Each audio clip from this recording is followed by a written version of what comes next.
দেখি না কোরআন কি জিনিস, এত সুন্দর গ্রন্থ যা কোনদিন পুরাতন হবে না।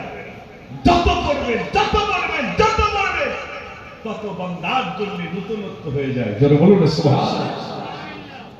কারি সাহেবরা যখন তেলাওয়াত করে, যখন দম নিয়ে তেলাওয়াত করেন, তখন ভালো লাগে না? লাগে না?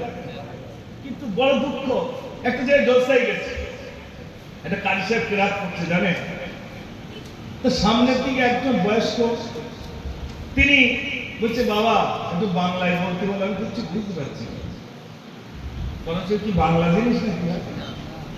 সে ওখান থেকে আওয়াজ দিচ্ছে বাবা একটু বাংলায় বলতে বলে, আমি কিছু বুঝতে পারছি।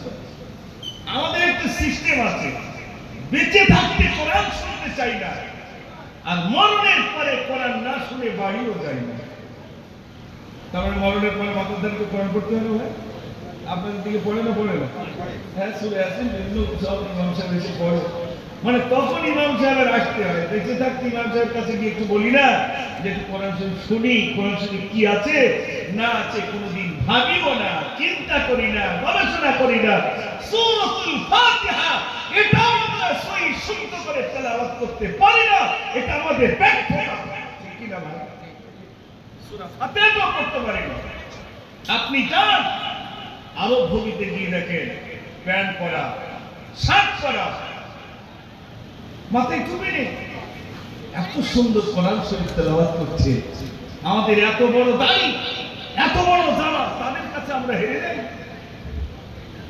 এত সুন্দর কোরআন তেলাওয়াত, প্রত্যেকটা অক্ষর সহি শুদ্ধ করে মাখরা সিফাত নিয়ে একটা একটা অক্ষর নিয়ে তারা গবেষণা করে, একটা একটা অক্ষর নিয়ে তারা পড়াশোনা করে। আমরা কোরআনের প্রতি আমাদের ভ্রুক্ষেপ নাই। আমি আপনাদের কাছে বলবো, এই বিশ্ব নবী দিবস থেকে আমরা অঙ্গীকারবদ্ধ হব, আমরা বিশ্ব নবী দিবস থেকে শপথ গ্রহণ করব, আমরা কোরআন শিখে পড়তে চাই, আমরা কোরআনের ছাত্র হতে চাই। আমরা শুনে এখানে প্রতিযোগিতামূলক অনুষ্ঠান দেব না, ওটার পাশাপাশি নিজেরাও কোরআন শরীফ শিখবো ইনশাআল্লাহ। এটা জোরে বলুন না ইনশাআল্লাহ। শিখবেন ভাই। আপনার দোকানে একটা টাইম সকালবেলা গেছেন, দোকান খুলেছেন, আমার হিন্দু ভাইদের দিকে তাকিয়ে দেখবেন, তাদের স্নান করে আসে, গঙ্গার জল ছিটিয়ে দেন, ধূপবাতি ধরিয়ে বিভিন্ন জায়গায় ধূপের ধোঁয়া দেন, দেন না দেন ভাই? তারপরে দাড়ি পাল্লা বলে বিভিন্ন কিছু সব ধুয়ে খাইয়ে তার দেবতার সে পূজা করে এবার বসে। আর আমি আপনি ফরজ গোসলটাও অন্যায় করি ভালো হবে, ফজরের নামাজ তো দূরের কথা, ওইভাবে গিয়ে ব্যবসার জন্য বসে গেল। কেউ কিছু মাল নিতে এলো, জিজ্ঞেস করছে ভাই এখন দিতে পারবো না, ওই আগামীকাল দিয়ে দেবো। তখন বলে সকালবেলা বাকি দিতে নেই, জানিস না, অন্তত 1 টাকা দিয়ে যাও। এটা কোন কেতাবে আছে ভাই?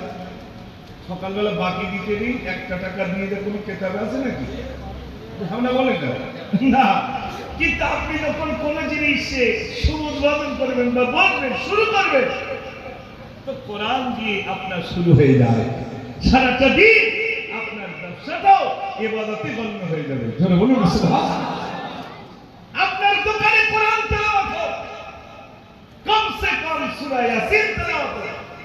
মনে রাখবেন কোরআনের হক আছে, প্রত্যেকটা দিন মিনিমাম 100 আয়াত তেলাওয়াত করতে হবে। যদি 100 আয়াত তেলাওয়াত না করেন, ওই কোরআন আমার জন্য সেদিন আমার বুদ্ধি বলবে আল্লাহ, ওই কোরআন আমার বুদ্ধি সেদিন গর্জে উঠবে আল্লাহ আমাকে তেলাওয়াত করেনি, আমার হক আদায় করেনি।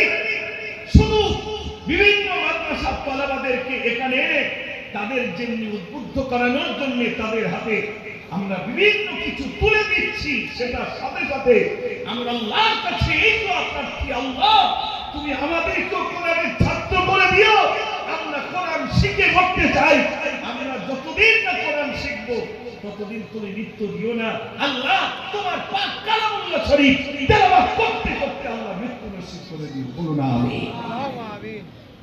একটু আগে আসবেন ভাই, এটা একটু আগে আসে জিকির করে লা ইলাহা ইল্লাল্লাহ লা ইলাহা লা ইলাহা ইল্লাল্লাহ মুহাম্মাদুর রাসূলুল্লাহ সাল্লাল্লাহু दीन मिला ईमान मिला पढ़ने के लिए कुरान मिला जो कुछ देने का था सब कुछ दे वो दिया करने वाले ने ला इलाहा इल्लल्लाह